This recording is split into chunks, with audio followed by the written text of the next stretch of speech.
What is up, everybody? Welcome back to another episode of the Butterfly Effect podcast. And today I have a repeat offender back in the building. Yes, sir. You called yourself the son of the earth, traveler of the universe last time. Is that what I said? Yeah, and it was so good. I heard that today when I was listening back to our episode. I was like, damn, that was like, I could never introduce myself like that. That was so smooth. We have Deven back. Hey. Glad to be back. About to get spiritual, about to get philosophical. Today, let's see. I'm the humble human today. That's what I humble come in. Human. Yeah. You know, I'm just sharing my human experience today. As you come in with 2 chains on. Hey, but we're humble. Hey, paradoxes, you know? That's when you get closer to the truth. See, I hope you already learned something today. But I'm super excited to have you back. Thank you. Yes. What's been new since the last time you were on? Man, whew, I feel like that was like, I don't want to say like, maybe, it feels like 2 years ago. Actually, let me look. It was back, I feel like in 2020. It was around Christmas time. Yeah. So much has happened since then. My family, we started a business uptown. That was crazy. That was a crazy experience. Like restaurant industry. Is it open? If you're no, it's done. It's over with. So I was gonna shout it out.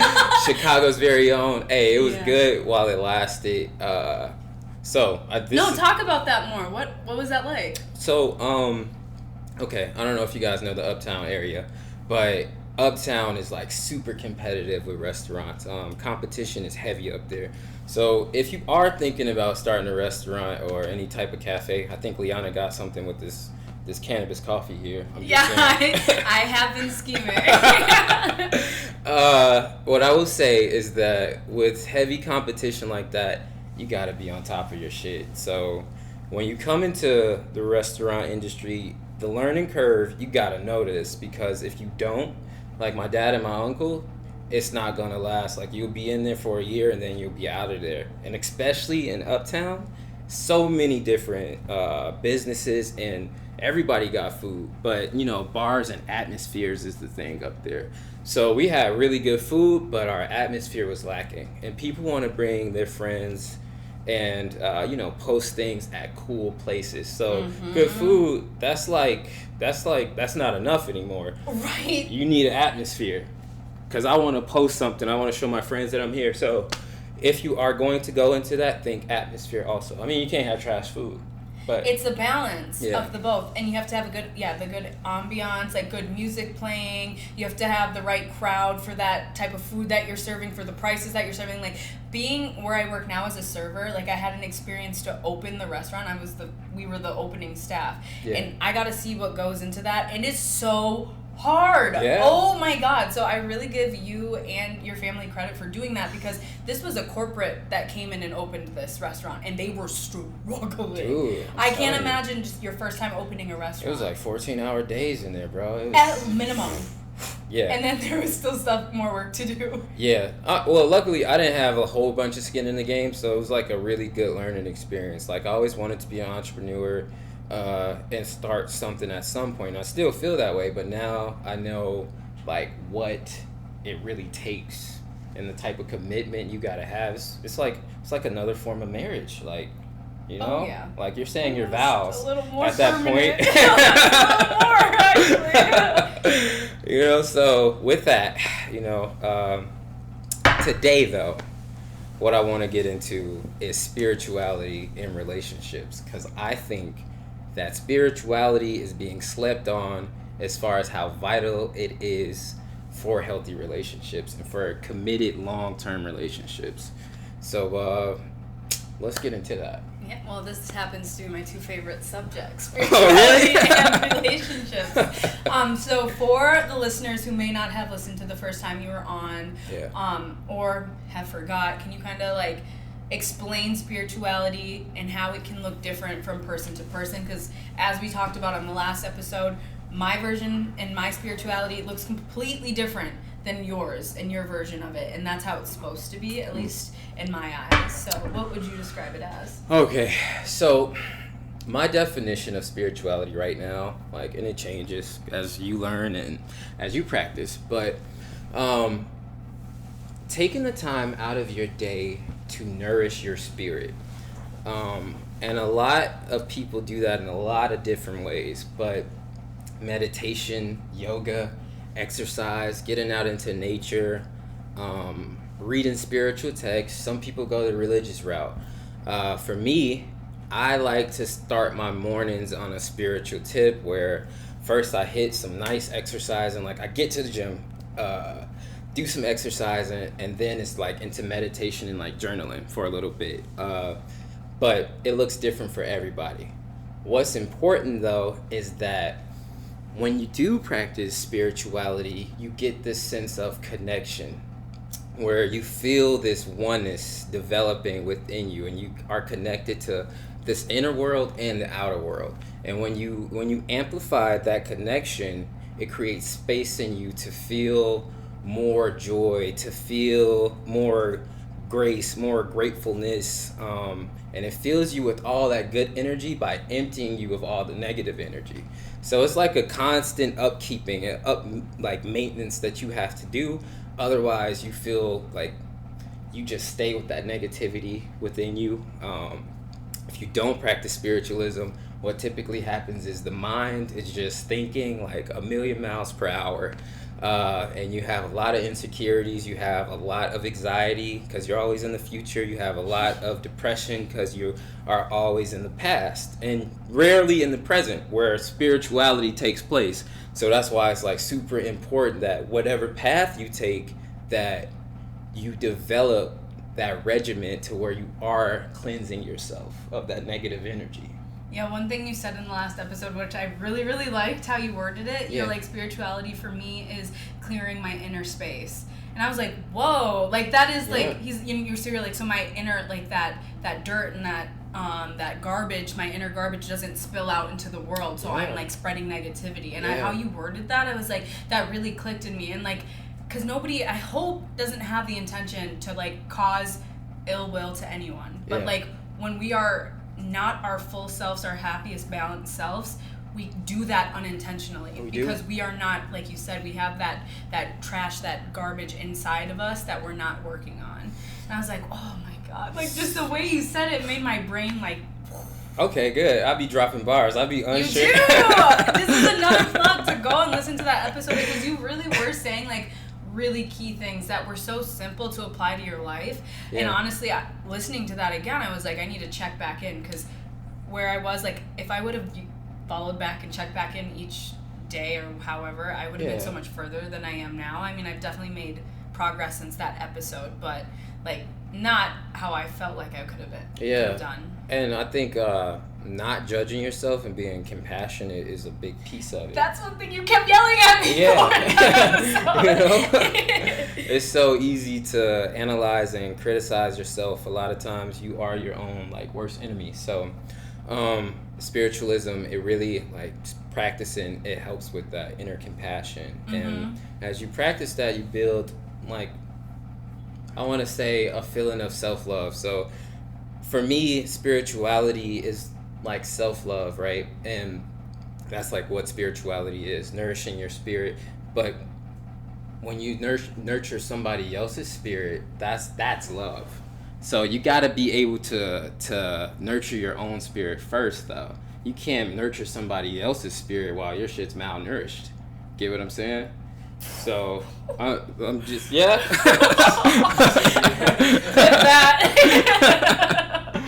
Damn, yeah.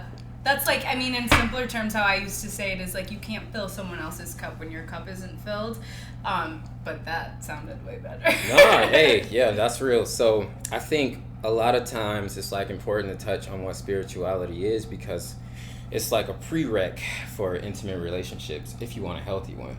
If you're not looking for a healthy, if you want some toxic, which, you know, everybody got their thing, you know, then just skip that part. But if you're looking for that healthy, you know, do you think it like has to be both people who know about spirituality, or can one person like be able to take that journey themselves, or and teach that to their partner? All right, that's a really good question. Nah, this is good. This is how it works for me in my head, like in my experience. when you start an intimate relationships, you got like 3 different energies that you're bringing into the relationship, right? So you got spirit, you got love, and then you got ego. Now, you don't ever really get fully rid of your ego, so it's always coming into it. But in my experience, people who don't practice some form of spirituality, they have an inflated ego, right? And not so much love or spirit. Like it's like ego's up here, spirit and love down there, right? So when 2 people come together, and if they both have inflated egos, they experience a lot of pain within their relationship. It's a big pain pleasure cycle, but not real love, not real nourishment of our spirits, not really healing together. Like, everybody brings past pain into their relationship, and the point is not to amplify that pain, it's to heal that. I want to help you heal, and I want you to help me heal. You just said something very interesting to me, because yes, I love all of that you just said. So that part of everyone bringing something like past pain into a relationship, you'll hear on like social media, like, you're not healed, people aren't healed, and they're getting into relationships and they're bringing their drama and they're bringing their past trauma onto the new person. And I think there are people who have done the work, but no matter how much work you do, that's still a part of your past. Do you think that's true, or like, do you think someone has to be fully healed before they get into another situation with someone else? Because you said, I want to help you heal, and that's what I would think a healthy relationship is. Not you doing all the work for me, but you helping me heal, you being there and allowing me grace and space to figure out in a healthy situation how to completely heal that wound. That's a great question. I think when we look at it, like, nobody's ever at any point fully healed. Mm-hmm. I don't believe so. I think that spirituality is a day-by-day thing. Nobody is fully enlightened. So,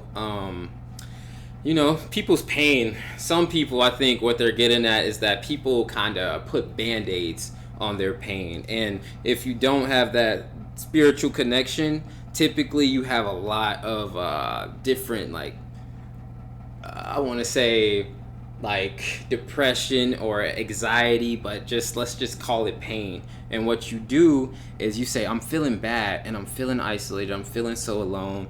I think that if I get in a relationship, I'll feel better. Mm-hmm. But that's not how it works. You got to do the inner work before you jump into the relationship. Otherwise, you're just trying to put a Band-Aid on a wound that's not healing. And then once you get into the relationship, it's like, it's cool for a moment, like that honeymoon phase, mm-hmm. but then the other person's shit starts coming out. And it's like, oh, damn, now we're in a mess. Now we're in a crazy mess. So I think it's a balance. Like, nobody's fully healed, but also, yeah, you got to be doing your inner work too. Mm-hmm. Hopefully that answered your question. No, it did. No, because I've been in situations where I have had triggers from the past, traumas from the past that I know that I hadn't been healed from fully, and tried to get into a relationship, and that came out in different ways, and I take full accountability. Like, there's things that was happening that definitely triggered me, and I'm not making it up, but did I have to react the way I reacted? Did I have to feed into it or connect it and, like, go down a rabbit hole saying, oh, because this happened, that means he's cheating on me? Yeah. So, like, I know there's been moments in my life that I wasn't ready to get into a relationship fully, but I do feel like I've done a lot of the work, but I still think there's things that'll trigger it. Yeah. And I think that other person needs to be understanding, because that's what a relationship is. Like, if I'm telling you something that you're doing is making me feel like I can't trust you, what would you take offense to that, or would you be like, okay, let me, like, see what am I doing? Right. That is making you upset, and what can I change so we're on the same page? Okay. Or is that me asking you to heal me? Like, maybe I'm not wording it right, but I'm genuinely asking. That's good. That was good. I think, so let me take 2 steps back. Mm-hmm.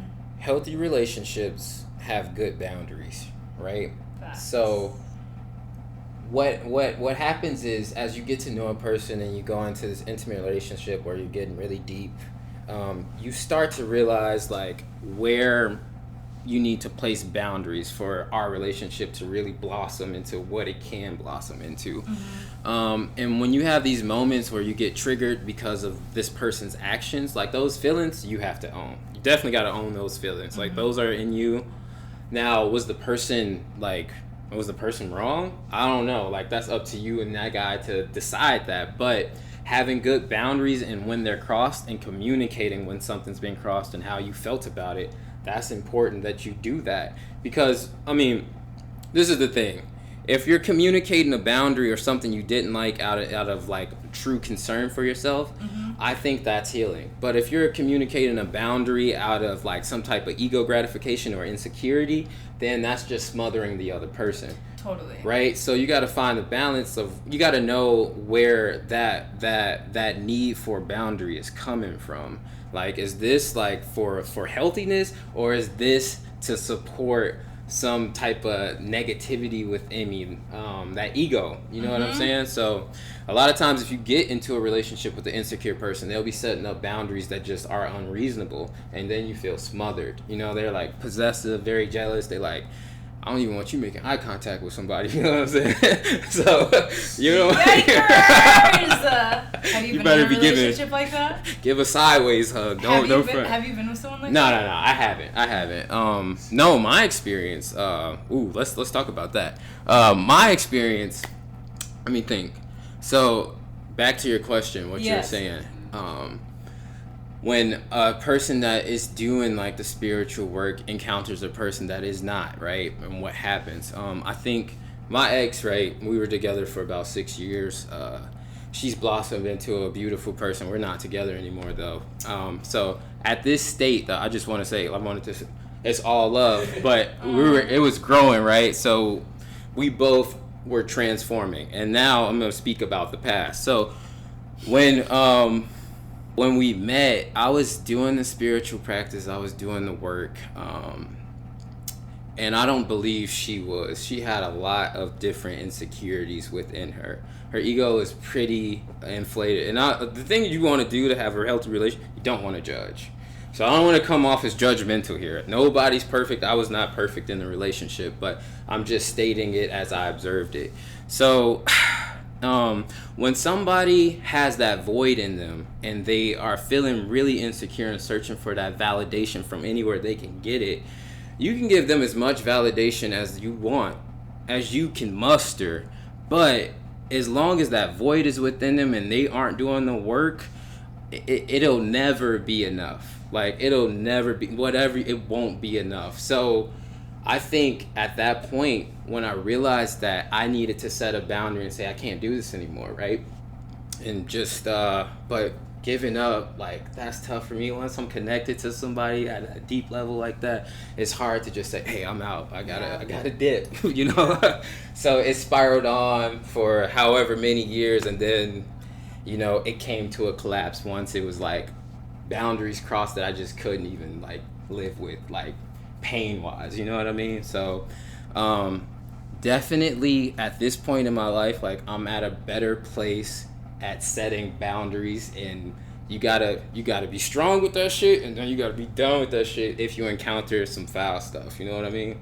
So yeah, that's a tricky one, because I feel like I also have a hard time saying this, because I never ever want to come from a place where I think I know more than someone, or that I think I'm perfect, because I think I'm always a work in progress, and I think that's what life is. Yeah. However, I do want to acknowledge my growth as well. Like, I know that the person that I am today, I've put in a lot of work to be this version of myself, and whereas I'm not perfect, I hold myself to a higher standard, because I have been through therapy. I have learned hard lessons and taken them seriously, and like grown as a person. So when I have tried to set boundaries and like bring up things that have like made me start feeling uncomfortable, I had things thrown back in my face like, you're insecure. And I didn't take offense to them saying that, because honestly, I think every single person on this earth probably has one or two insecurities. That's a normal thing. So I didn't take offense to that, because I'm like, yeah, no shit. But that's not what I'm talking about. And it was hard because I was working with someone,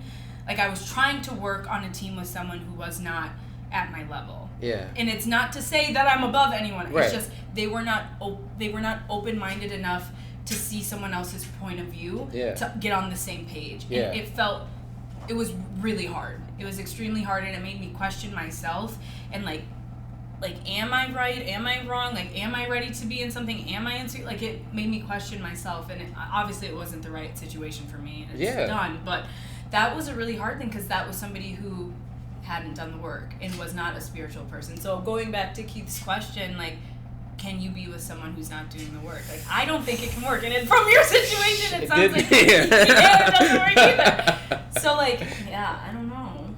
Yeah, no, I agree. So, again, when you're setting that boundary, I think what you did was great. Like, and you communicated it when it was crossed and when you felt a way about it. Like, the point is when you encounter misery, then you set the limit right there. Like, I felt this way, I'm gonna set a limit here. Let's not do that again. And if it's out of love and really protecting yourself, not on some ego stuff, but like, because I want our relationship to bloom, like it's about us, it's not just about me. I think that's beautiful. If the person can't reciprocate and feel that, then yeah, they probably it's just like a chemistry clash type of shit. You know what I mean? So everybody's not for everybody. So you know. That's true. Yeah. You guys don't want to become like the teachers? Teachers? Yeah, like you got all this knowledge about spirituality and stuff, and you get in a relationship who you see is spiritually damaged. Like, is that your duty as a spiritual sage, so to speak, like to go out and teach that person that, or is it more like, oh, I need to protect my spirituality? I like that. That's a good question. I think for me, intimate relationships are it's both. I think you guys are both learning from each other, right? But you gotta own your part in it. Like, I can't do the spiritual work for you. You know, like, I can teach a class, but you gotta show up. And you gotta like take what I'm hearing and process it. A lot of times when you get in relationships, and they not doing the work, again, you're dealing with a big ego. And that ego, when you say, hey, that was wrong, they gonna blow up on you. You know what I'm saying? So it's a big undertaking. I think for my friends and for humans and for people in general, I'll do that. Like, I'll be the teacher. I'll have the conversation as many times as we need to. But an intimate partner, you guys are becoming one with each other, a real unit, which means that over time that's going to affect you. And what happened to me is my spiritualism was tanked, like, and my ego was inflated, and I started feeling insecure. So what happened is I went into the relationship and then I became more insecure from it. You know what I mean? So it goes both ways. It's like a negative plus a negative is a negative. A positive plus a negative, it could go either way depending on which one is greater. I was not greater at that point, if that makes sense. 100%. Oh my god. That's crazy. You're like speaking about a situation that I'm going through right now. Like this, I just think everything happens for a reason. And like every conversation happens at the right time. Like, I think that's how the universe works, and it's just crazy how you're saying the exact thing that I needed to hear right now. Yeah. Because Are we on the butterfly effect? Yeah, we are! Isn't that crazy? Oh my god. So do you think say in the situation where you're like their ego, like you bring three things into a situation, you said it's ego, spirit, and what was the third? Love is like obviously what binds the people and like keeps them there, and then the ego, like hopefully the ego and the spirit are balanced almost, but like if the ego's inflated, do you feel like your spirit starts to get drained from that person? That's how I literally would leave situations feeling like drained. And I was like, what is happening? Like, I feel like my energy is being literally sucked out of me, and I notice I'm not doing things that I should be doing, that not that I should be, that I want to do, like my podcast or my creative work. Like, I didn't feel any energy to put into that, and I wanted to just make sure that person was taken care of and happy and okay in our situation. So then I stopped doing stuff for myself. Like, that's my point. Like, when it's a void like that, you can give and give and give and give, and then at the end of the day, you see that the fire is not lighting. Like, I'm trying to spark this bitch, but it's not lighting. So I think at the point that you went away from that situation and you felt drained, that needs to be communicated. Because and if that happened multiple times, that's something for you to really consider. Sometimes the best move is a hard move, but it has to be done. Otherwise, shit like this won't be happening. You know what I'm saying? Liana's not doing her podcast because she's giving her energy to whoever it is, you know? Wrong things. It doesn't even have to be people, but it could be anything. It could be anything, yeah. So it's really setting those healthy boundaries is important. So I think it goes like spirituality, love, intimate relationships, and then once you reach that intimate, setting those boundaries. Even if it's two spiritual people, like I said, you always bring an ego into the relationship. So the question is, does this person want to heal and want to help me heal or not? Like, that should be a conversation you have. Like, where are you on your healing journey? You know? And if a person like, what the fuck you talking about? Like, you... That's myself. I know exactly where you're at. Have you ever been... Because we're talking from a situation where we're kind of coming from maybe a more experienced point spiritually. Yeah. As the person in the relationship, have you ever been on the reverse end of that, where somebody else was more advanced in their spiritual journey and they cut you off? Ooh, damn. Oh, man. I don't know. I've definitely been cut off before, but I don't know if it was because spiritual things. So, I'm trying to, we can get more into that later. No, this situation, I don't think it was a spiritual thing that cut it off. It was just timing. I don't think it was good timing for our relationship to blossom into what it could have been. I think if timing was different, then, you know, things could have went as far as they wanted to go. But I haven't been in a situation where, you know, I don't think, like, at least intimately, but I haven't been in that many intimate relationships either. So, and I think spirituality is sexy. I think, like, if you about that, then, like, you already got like 7 points in my book. You know what I mean? So yeah, for any 7 out of how many though?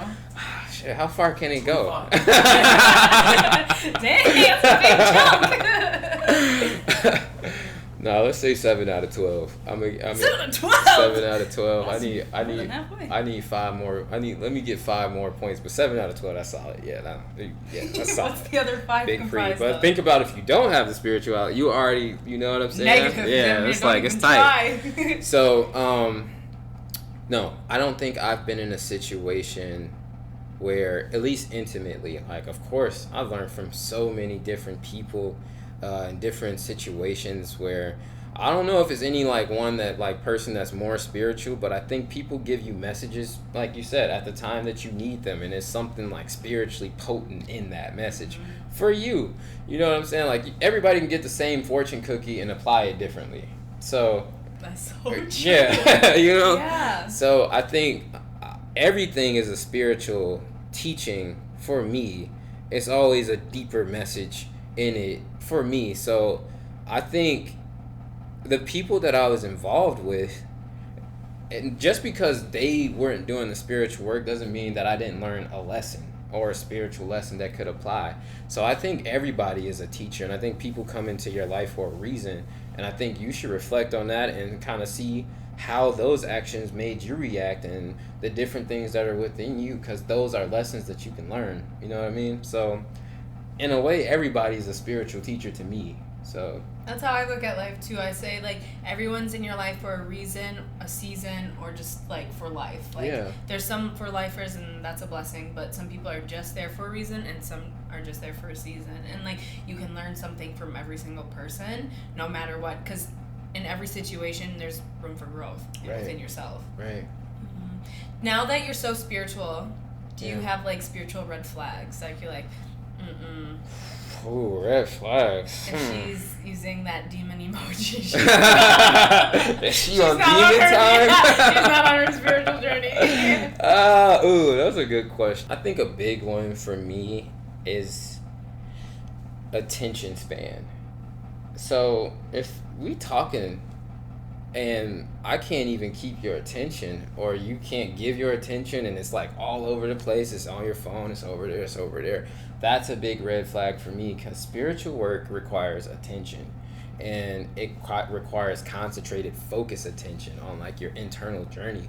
So if we can't even have a conversation and make eye contact, I think that's a red flag for me. So it's just ADHD.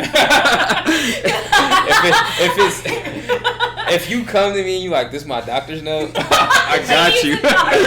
Doctor's note first, right? 2024. Yeah. Come with doctor's note. That's crazy. Can't be self-diagnosed. No. No, you cannot take one of those quizzes online. Nah, I need that doctor's note. But that's, even to your point, still, it does, like, I for sure have ADHD. It's not diagnosed. I do. Are you sure? I'm positive. I'm positive. You got your doctor's note? I could absolutely. I even talked to my therapist, and she's like, "Yeah, you probably got a little something going on." Like, but the test is 4 hours long, and I'm sorry, I don't want to take that 4-hour test. No, that test is a pamphlet book thing where they ask about past, and like, it's worth it though. Ain't It's that worth kind it, of but that should prove I have it. Yeah, I ain't don't that counterproductive? Thank you. That's why you do it with therapy. I think if you can't make it through it, you got I think it. I passed the test, but that's my point. I had to first do the work to understand myself in that way, because I would interrupt people, and it was just because I was excited. I didn't mean to interrupt them in a I think my words or my opinion is more important. I'm just so excited to share my thought, and like I had to really work on that, because that's not who I want to present myself in this world. So like that took work within myself, even if it is ADHD. Do you know what I'm saying? Like, I get what you're saying. It's self-reflection, self-work, and self-awareness. Yeah. So to your point, yeah, even if they have ADHD. No, it's not. Look, ADHD. Look. Let's talk about it. Canceled. So yeah, let's talk about it. Attention, right? I guess like ADHD is attention deficit disorder or some shit like that. What is it? Something like that. Hyperactive, something like that. Yeah. Okay. So when I said a lack of attention, I don't think I have ADHD. I haven't taken the test. I'm saying I don't think people with ADHD can't pay attention. Like both of y'all, if y'all really have it, like y'all saying, right? He said he got his doctor's note. I'm not sure about you. I don't like this. What I'm saying is y'all both have been able to focus just as well as I've been able to focus on this on this podcast here. So even if you have ADHD, that doesn't throw you off. Like, that's not a red flag to me. What's a red flag is your actual actions. You know what I'm saying? I don't care what you label yourself as. What the fuck are you actually doing? It's about what you're doing, you know? Yeah. No, I hear you for sure. What are some like spiritual things you'd want to do within a relationship? Because I've thought about that, because like, you know how couples will go to church on Sunday morning, you know? Like, if you are a Christian, or they'll go to the mosque, whatever your religion are. Yeah. Like, for how I practice spirituality, there's not like a set day, time, and place that you gather with community and do it. I'm sure there are, but I'm not doing it. But I would like to include that in my relationship. I think that makes it deeper, like you talked about, more intimate. Like, I'd want to experience that with my partner for sure. Yeah. I think in my experience, I like stretching a lot. Like getting a good stretch in with my partner. I read up on a lot of Tantra. So Tantra is like, it's like spirituality and sex come together, right? Which makes sense. Yeah. That just makes sense. Right? Yeah. So, Tantra is great also. Like, the practice, like, sex is like, it is like two people truly becoming one on a physical level. Yeah. You know what I'm saying? So, what's also happened is you're becoming one on a spiritual level too. And Tantra really emphasizes on that spiritual level with the sex, not just focus on the physical level of it. So, I mean, Tantra, yeah, we gotta see how that go. Can you explain more about Tantra? I feel like people would be interested in hearing about that. Like, what more do you know? So, I mean, it's been a minute, and I'm not in an intimate relationship right now, so I don't be like You hear that, lady? Yeah. She's on the mark. Are you looking? I shouldn't assume. Oh shit. Are you in a single season? Or are you in a searching season? Or an open? That's You crazy. should never search. Yeah, I'm not searching, but I am open. I don't know. I'm focused too. You know. See, that's why I asked. Because I'm in a focus season. Exactly. So if I come in, I might have that ADHD when I come in because I'm focused on my shit. You know. So. You know what? I think everyone's a little more spicy. Yeah. So it'd be like that sometimes, and that's what I meant about timing with the other women. Like I was so busy, yeah. Attention is super important. Tantra. Okay, so yeah, we probably got to do a whole different episode for that. I guess what I can get into is Tantra is really about masculine and feminine energy really melting into one. And it slows the pace of sex down and brings a spiritual dimension into it. Oh, yeah. You know, it's like you really are in that session for hours, not just like on some let's get our quick nuts off type of shit. Like, it's not that. It's way deeper than that, you know? Mm-hmm. And you need to set real time to really, like, melt into each other. Oh, doesn't that sound amazing? Like, yeah. Yeah. Not yet. Yeah. We're on focus. Yeah, right. Focus season. Someday. Dad, turn this off.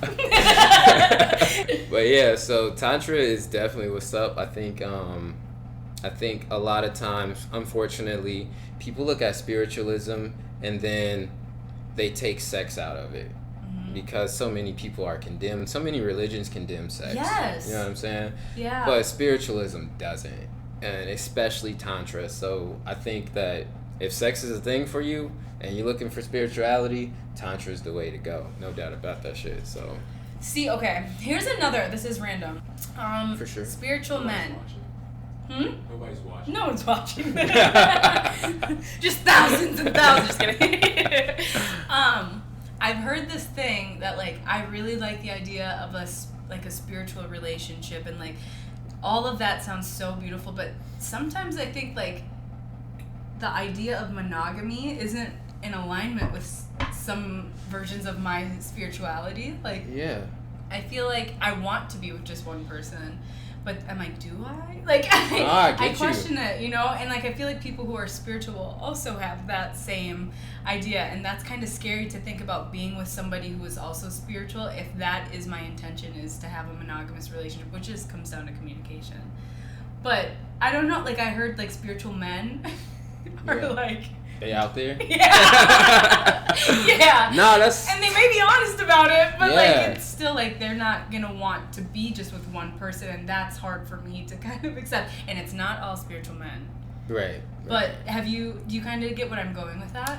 No, I understand that. And honestly, I've been, like, really looking into that myself. Like, what is really best on a human experience, like, as far as love is concerned? I believe love is infinite.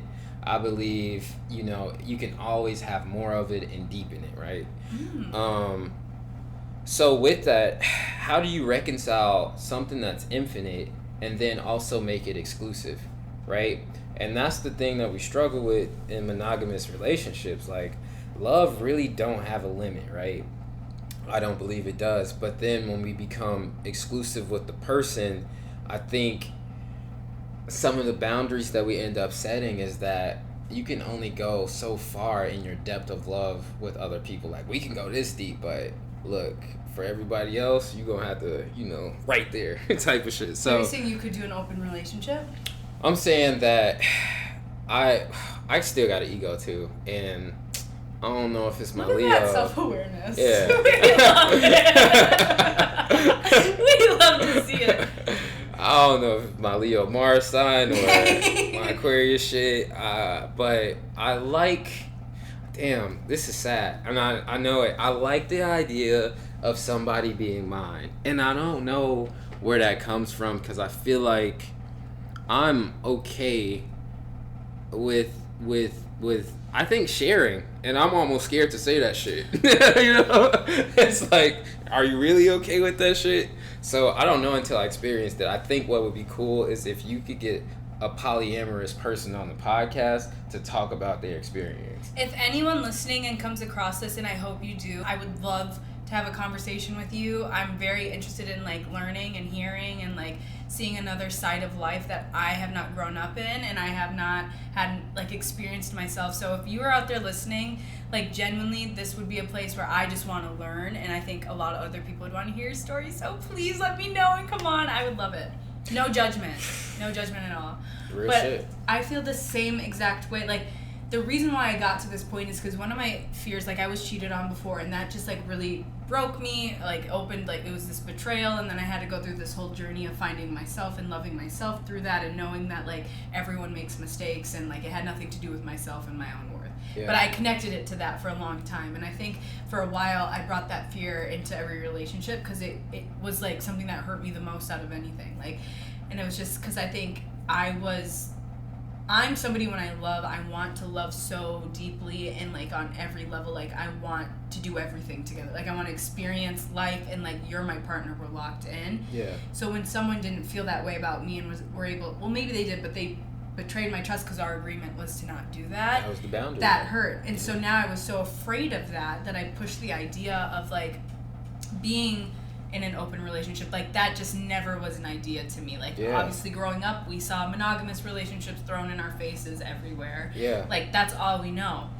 And I don't know if I could be in a open relationship, but if my fear is that, and it's just because somebody wants to go have sex with somebody else, but they still only want to like build a life with me. I don't know, even saying that it scares me because I don't want someone to listen to like, well, I saw on this episode you said you're open to it. No, that's not what we're doing. But I'm trying to expand my mind. Your profile, non-monogamous now. I'm locked into monogamy. But like I want to expand my mind and try to picture myself in a situation where like you said, like intimacy and sex are not the same. They don't have to be the same thing. Like sex, people just sometimes want to have just sex. Yeah. And I don't know why you wouldn't want it to be with that partner. See, I keep talking, like I fight my own thoughts. No, that's real. I'm trying to get deeper, but my thoughts keep stopping it. Like how I'm listening to you guys, it's kind of like, all right, there's food that you should eat, 100% that'll make your body good.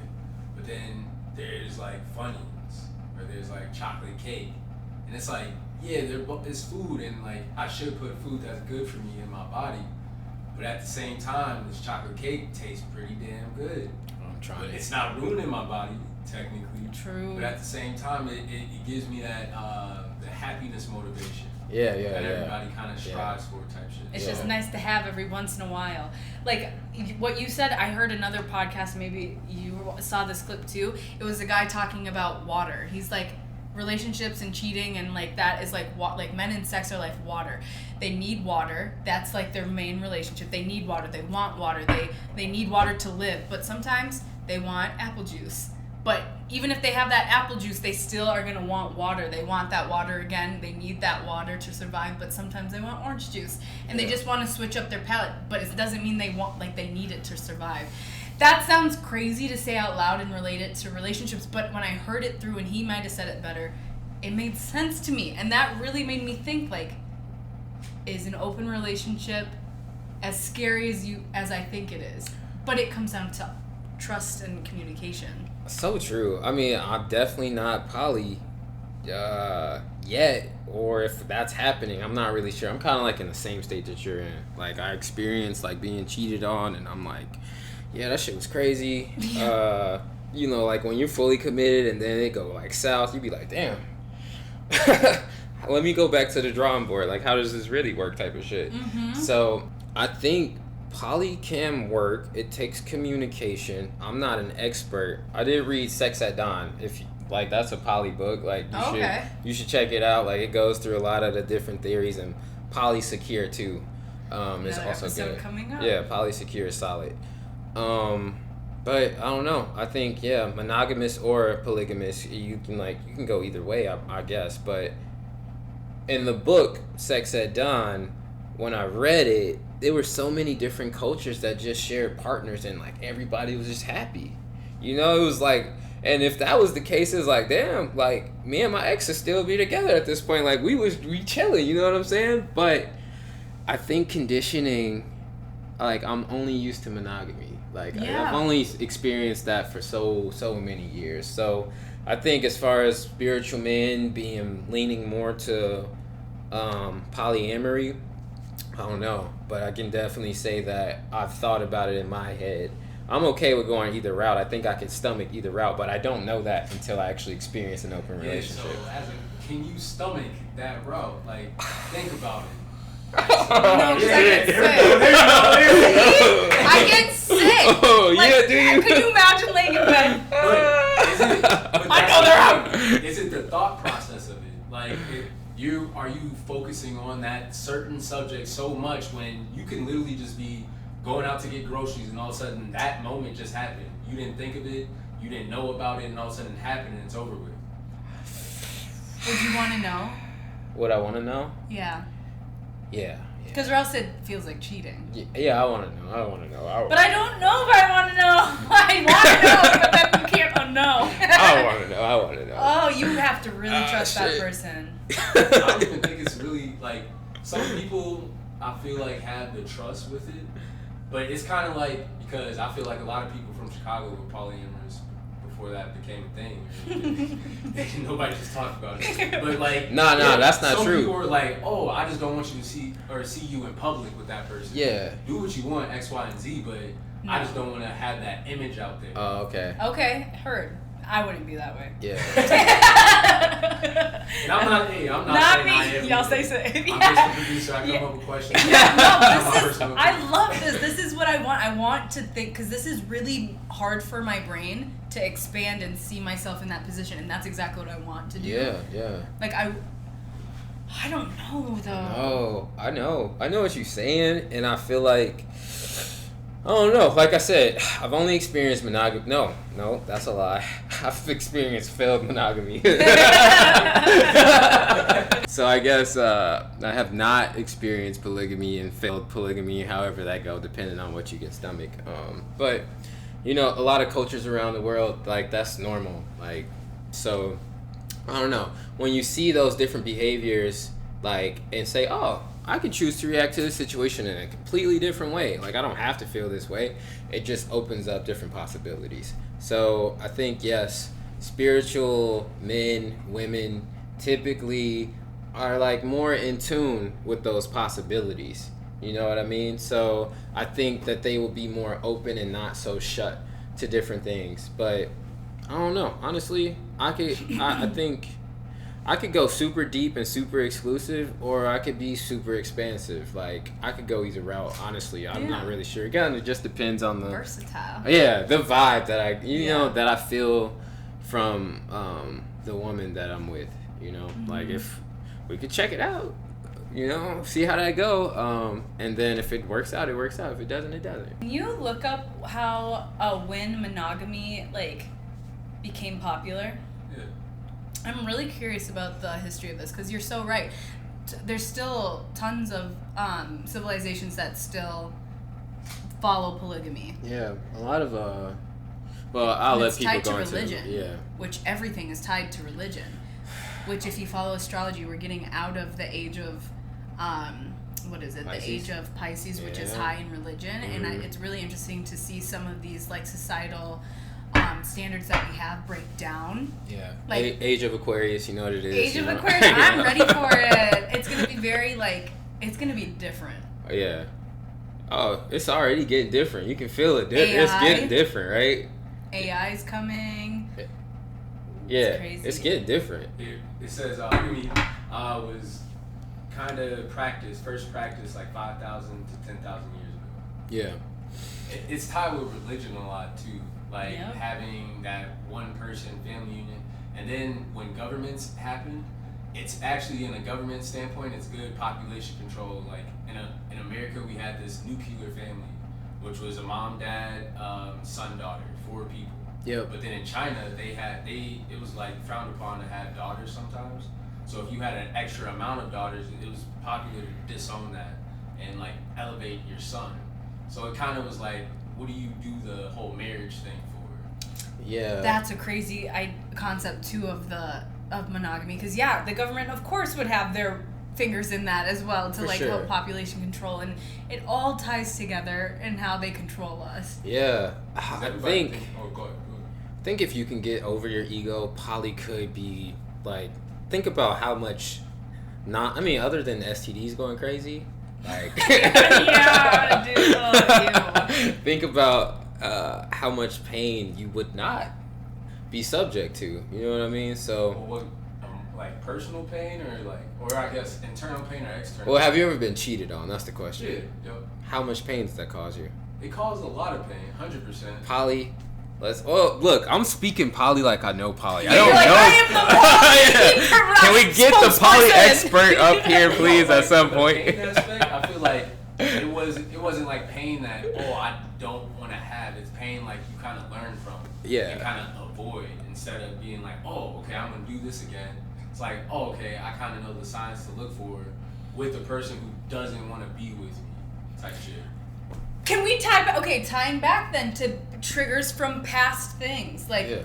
what is your ego and what is like your intuition telling you like this is not the situation, or your ego being would it be your ego? The opposite of intuition?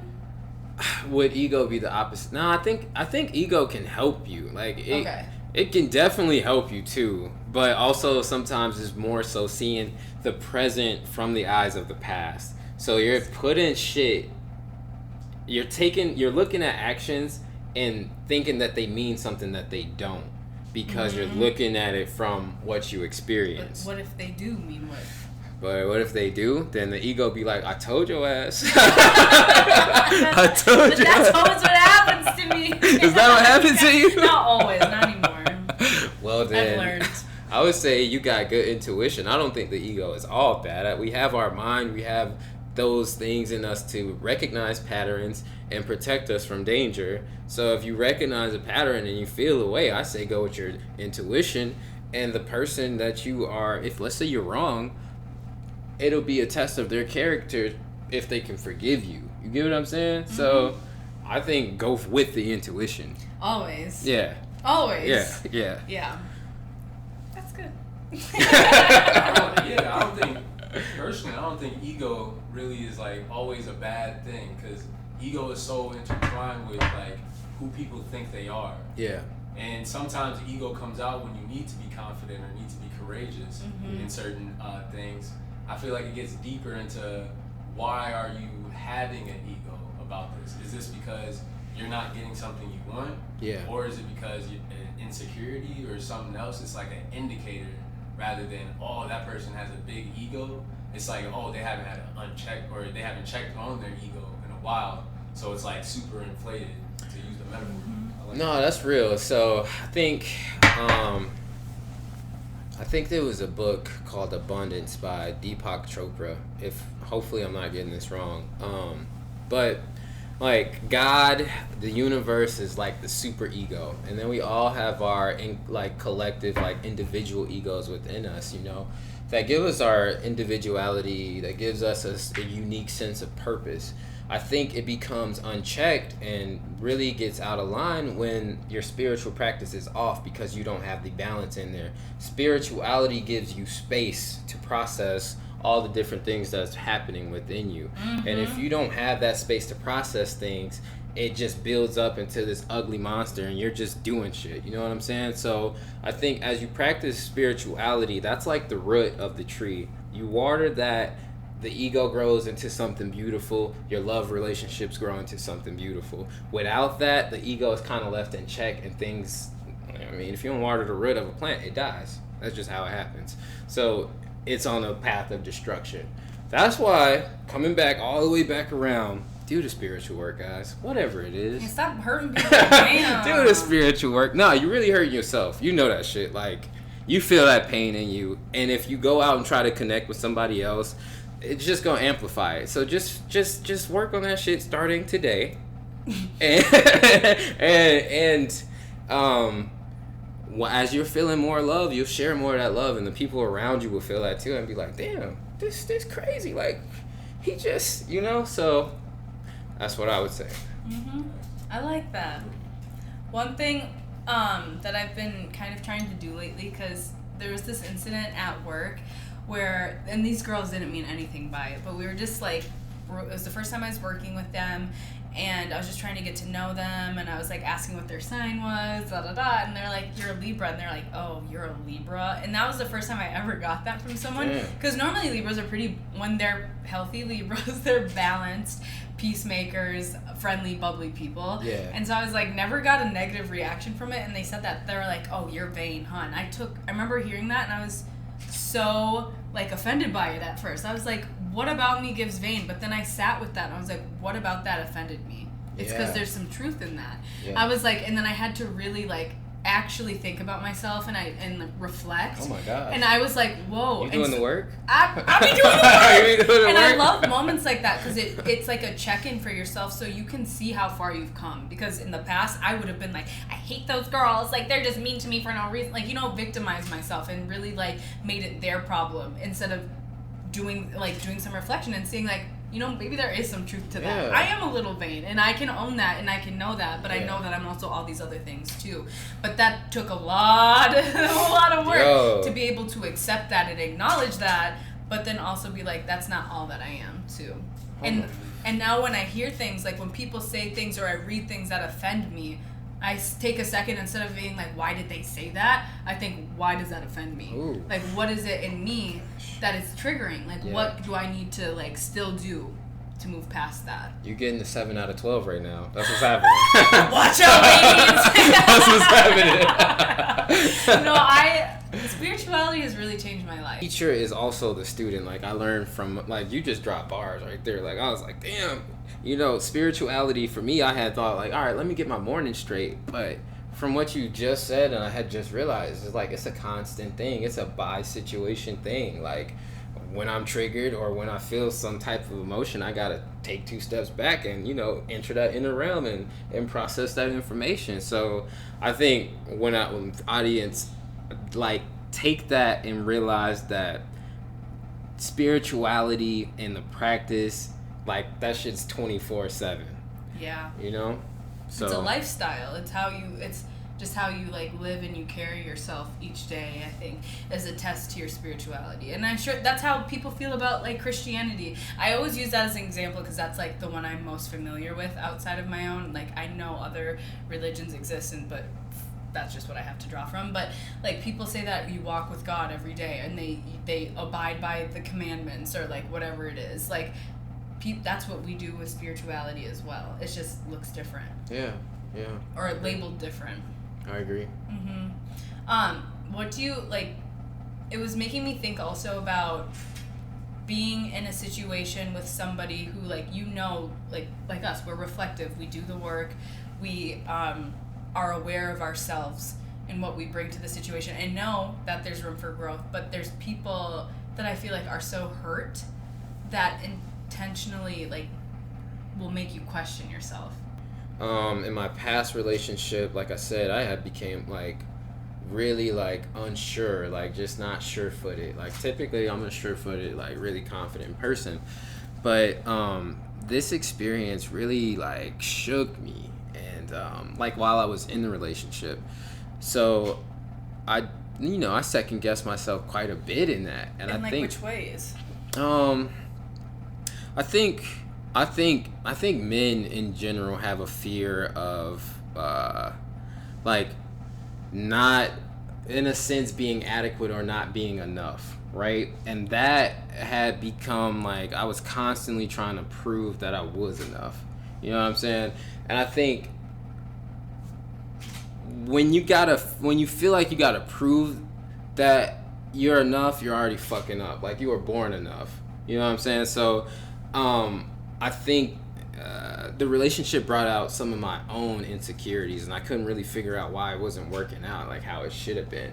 And I just felt like I could have done better. I think anytime you can do better, but I think, again, that self-compassion, that humility, knowing that you're not perfect and being okay with that, but taking steps to be better each day. I'm telling you, those intimate relationships, when you really, really go deep and become one with the person, you get exposed to all of that person. You know what I mean? And I mean, everybody got some darker shit in them that they don't show on the surface. Like, it just, like, that's just the case.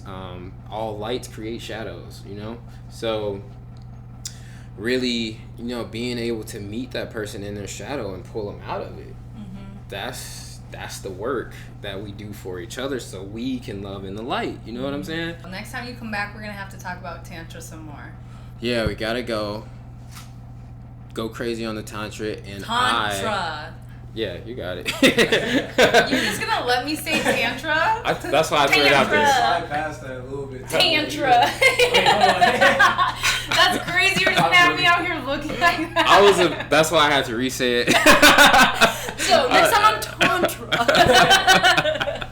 Yeah, and then if you can at some point, I think the polyamorous perspective, that'd be good. I really hope someone comes forward for that because I think that'd be so interesting. Yeah.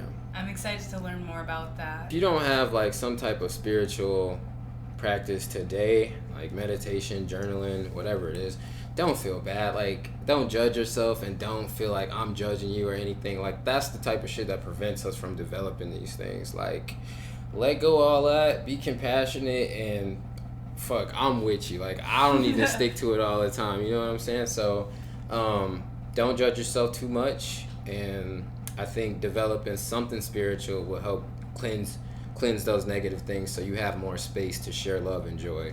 And then your intimate relationships will flower from that. That's it.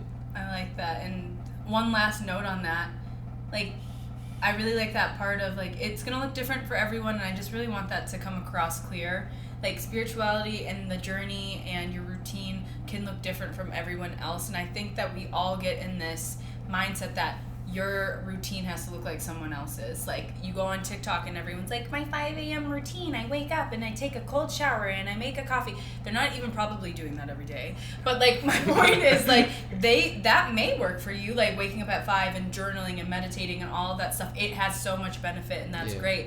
But if that's not where you're at and that's going to stop you from starting your journey at all, then don't do that. Like, for me, it's like taking moments in my day that I'm like, whoa, I didn't like how that was, and then reflecting on it. That helps you grow too. Like, if that's your only thing you're doing for yourself, that's huge. That's big. Like, it's small steps, and it doesn't have to look like the person next to you. Like, that's why I even wanted to start this episode. It's Deven's spirituality is different than mine. Like, it looks different for everyone, so don't let that stop you and deter you from starting at all. Because I know that was for me for a really long time. I was like, I can't commit to a full routine, so I might as well not even start. Yeah. But that's so not the truth, and, like, you can start anywhere, and if that's all you ever do the rest of your life, at least you're doing that. Like, exactly. I just think something is better than nothing. For sure. I agree with you. Yeah. We're not looking for perfect, guys. No!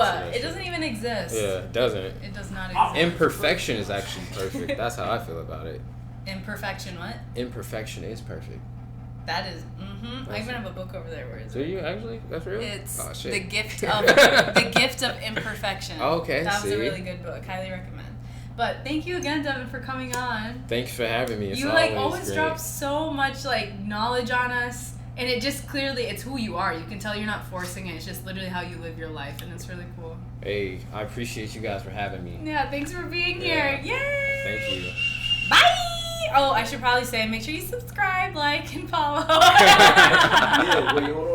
He said, let me get that. Let me zoom in on this. Make sure you, if you're not already, follow me on the Butterfly Effect podcast on Instagram. It's actually at the Bee Fly Effect podcast. It'll all be in the description below. You can also follow me on Instagram at Liana Hauser. Will be below. Deven, you don't have an Instagram. Yeah. He's too spiritual for that. Follow me on YouTube if you want to see this video. The video is also available on Spotify, but if you're just an audio listener, that is available anywhere. Thank you so much for listening, and have a wonderful day. Bye! We did it! That was good.